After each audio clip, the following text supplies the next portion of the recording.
गर्मियों में अगर कुछ बेहद ठंडा ठार रिफ़्रेशिंग और हेल्दी सा मिल जाए तो हमारा दिल खुश हो जाता है, दिमाग भी खुश हो जाता है और तबीयत सेट हो जाती है। इसी के साथ अगर आप मैंगो लवर हैं, आम खाने के शौकीन हैं, तो भी ये रेसिपी आपके लिए बेहद लाजवाब होने वाली है। आज मैं आपके साथ शेयर करने लगी हूँ मैंगो फ्रूटी की रेसिपी, जिसे हम बहुत ही हेल्दी और हाइजीनिक तरीके से घर पे बनाकर तैयार करेंगे और इसे आप बनाकर 5 से 6 महीने तक के लिए स्टोर भी कर सकते हैं। तो चलिए टाइम वेस्ट किए बिना रेसिपी को स्टार्ट करते हैं।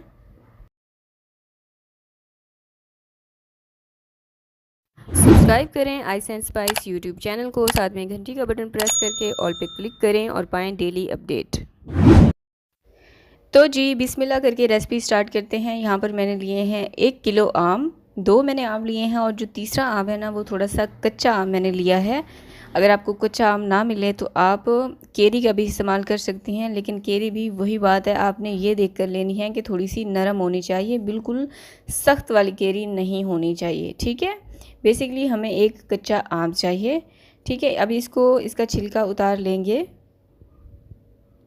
और इसको क्यूब्स में मैं काट लूँगी।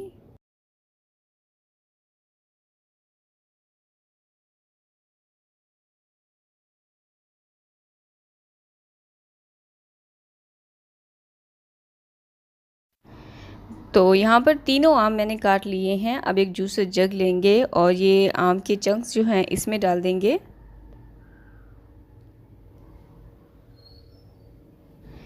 इसी के साथ इसमें डालूँगी 1 गिलास पानी और इसकी एक स्मूथ प्यूरी आपने तैयार कर लेनी है। 5-1 मिनट लगा के अच्छे से आपने इसका पेस्ट बना लेना है, जूस बना लेंगे बेसिकली। और इसको छानने के लिए, स्ट्रेन करने के लिए आपने उस छन्नी का इस्तेमाल करना है जिसके सुराख बिल्कुल बारीक हों, क्योंकि आम में ना छोटे छोटे से बाल होते हैं, उसको हमने निकाल लेना है। हमें बिल्कुल क्लियर जूस चाहिए। तो ये देखें, सारा जूस मैंने अच्छे से छान लिया है और इसके जो बारीक बारीक बाल थे ना उनको मैंने निकाल लिया है। अब यहाँ पर हमारे पास बिल्कुल क्लियर जूस आ चुका है। अब इस कढ़ाई को मैं रख दूँगी चूल्हे के ऊपर और स्टार्ट में आपने हाई फ्लेम पर इसको पकाना है 5 से 6 मिनट तक के लिए। और जब देखें इसमें उबाल आना स्टार्ट हो गया है, फिर आपने चम्मच की मदद से इसको अच्छे से हिलाना है, क्योंकि स्टार्ट में ना इसमें छोटी छोटी सी गुठलियाँ बनती हुई नज़र आएंगी, तो आपने परेशान बिल्कुल भी नहीं होना है। कंटिन्यूसली आपने चम्मच को चलाते रहना है 3 से 4 मिनट तक के लिए और हाई फ्लेम पर आपने इसको पकाना है।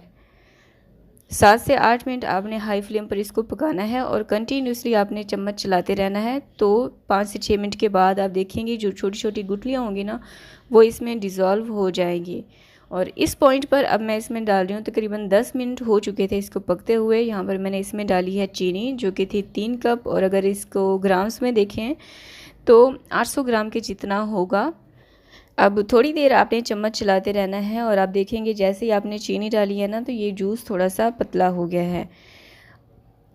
अच्छे से चीनी डिज़ोल्व होने के बाद चूल्हे की आंच बिल्कुल लो मैंने कर दी है और लो आंच पर मैंने इसको मज़ीद 10 मिनट पकने के लिए रख दिया था, बिल्कुल हल्की आंच पर। और 10 मिनट के बाद आप देख सकते हैं इसके ऊपर ना ये थोड़ा सा रिड्यूस भी हो चुका है और इसके ऊपर झाग बन चुका है। तो जितनी भी झाग अब इसके ऊपर बनेगी ना उसको आपने निकाल लेना है।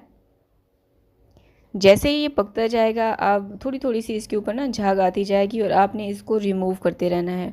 टोटल जो इसकी टाइमिंग थी कुकिंग की वो थी 35 मिनट। 35 से 40 मिनट आपने इसको लाजमी पकाना है। सिर्फ़ और सिर्फ आपने स्टार्ट में ही इसकी चूल्हे की आंच को आपने हाई रखना है, उसके बाद आपने मीडियम लो आंच पर इसको पकाना है। अच्छा, अब इसका ना एक प्रेजेंटेबल लुक देने के लिए मैंने इसमें डाला है थोड़ा सा pinch of food colour, yellow food colour का मैंने इस्तेमाल किया है।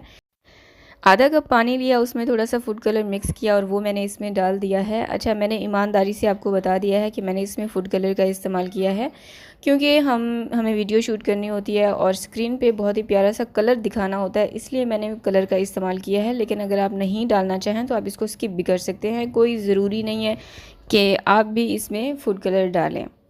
फूड कलर डालने के बाद इसको अच्छे से मिक्स करेंगे और इसको पकाएंगे अगेन 10 मिनट तक के लिए, या फिर तब तक के लिए जब तक कि इसमें ये इसकी कंसिस्टेंसी जो है वो गाढ़ी नहीं हो जाती। अच्छा, जैसे ये कुकिंग होता जा रहा है ना, इसके ऊपर मज़ीद झाग आता जाएगा।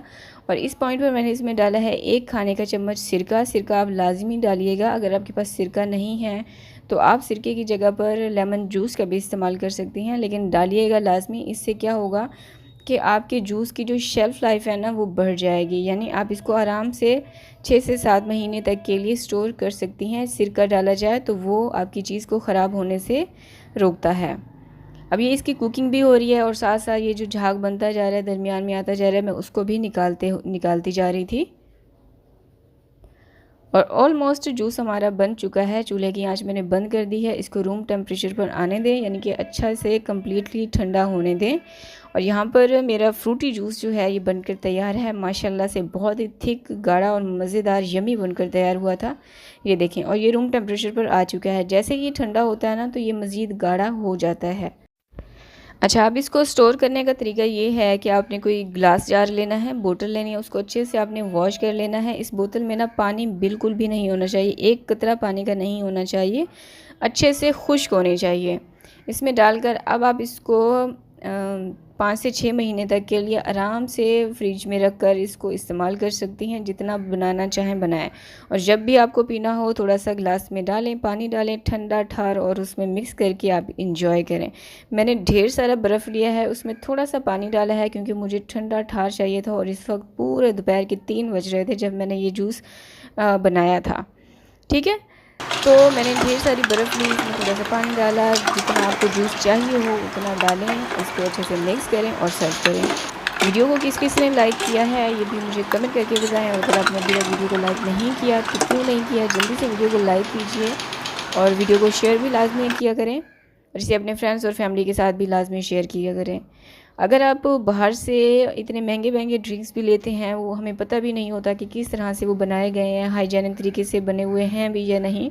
तो आप ये रेसिपीज़ घर पर ज़रूर बना के स्टोर किया करें और अपने गेस्ट को और अपने बच्चों को यही दिया करें। तो मुझे दुआ में याद रखिएगा। अल्लाह हाफिज़।